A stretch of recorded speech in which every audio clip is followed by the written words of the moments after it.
cette formation, je vais vous montrer comment examiner le statut de ton leadership. Il existe plusieurs statuts de leadership. Les 11 critères qui caractérisent le leadership. Alors c'est parti.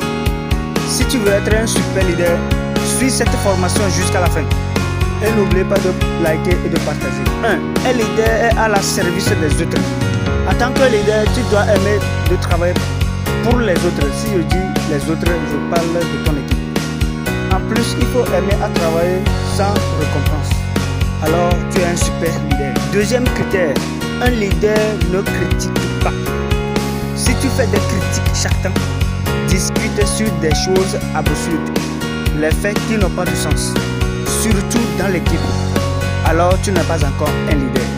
Car en tant qu'un leader, tu ne dois pas avoir un esprit de critique. Surtout, concentre-toi sur les essentiels. Troisième, n'arrête pas tes bienfaits parce que personne ne te récompense. Oui, c'est vrai, beaucoup pensent que tous leurs travaux doivent être récompensés. C'est une mentalité très faible. Travaille comme tout dépend de toi, car personne ne le fera à ta place. Si tu n'as pas ce cœur, tu n'es pas encore un leader. Quatrième, il faut avoir le pouvoir du pardon et d'oublier. En tant qu'un leader, tu dois avoir un cœur de Dieu, un cœur pardonnable, pas de rancune, le pouvoir d'aimer les gens et de pardonner. Avoir un cœur d'un enfant, ce qui permettra d'oublier les fautes des gens. Notez bien, c'est pas tout qu'on prend sérieux. Si tu n'as pas l'esprit de pardonner et d'oublier, alors tu n'es pas encore un leader. Tu auras des failles dans tous les sens. Cinquième critère, il faut avoir un esprit de corriger. Corrige tes membres. S'il y a un mystake, un problème, un malfait, appelle-les et corrige-les.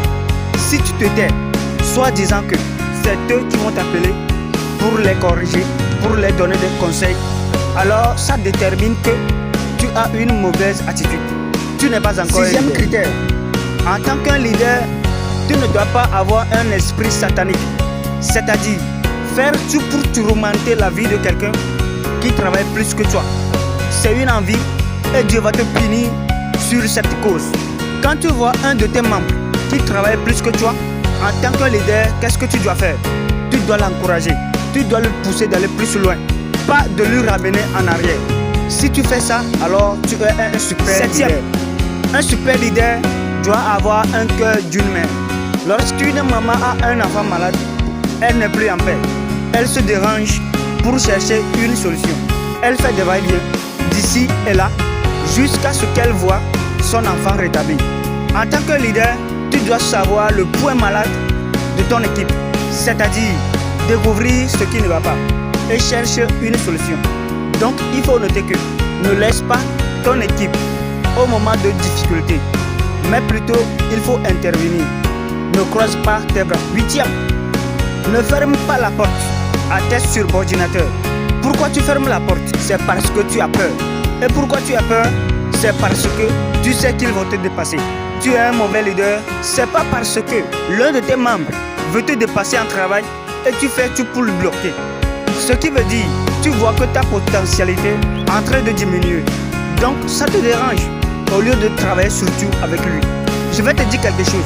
Si tu continues avec cette attitude, tu ne seras jamais un super leader. Neuvième, il faut avoir l'esprit de la productivité. Il faut éviter d'être toujours le champion. Il faut que quelqu'un aussi devienne champion tout comme toi. C'est quoi la productivité? C'est d'avoir une personne tout comme toi, quelqu'un développé, quelqu'un solide dans l'équipe qui peut tenir sans toi. En plus, fais cette personne plus solide, plus que toi. Il y a plusieurs types de productivité sur le plan du développement personnel, sur le plan de la narration, sur le plan de la connexion des personnages. Pour avoir une grande équipe, fais ça et tu seras un super leader. Dixième, en tant qu'un leader, tu dois avoir plus de connaissances. Ne sois pas stable sur la connaissance que tu as présentement. Plutôt, cherche de nouvelles connaissances en lisant des livres, en regardant des vidéos de motivation. Ose tout seul, même si on ne t'a pas appelé. Faut chercher plus loin pour atteindre un grand niveau de connaissance. Travaille dur sur ta personnalité. la spiritualité sur le plan émotionnel, professionnel, mental, relationnel. Sois sincère et éducationnel, ce qui permettra d'avoir un impact très positif. Si tu pratiques ces choses, tu seras forcément un super leader. 11e critère d'un leader pour terminer.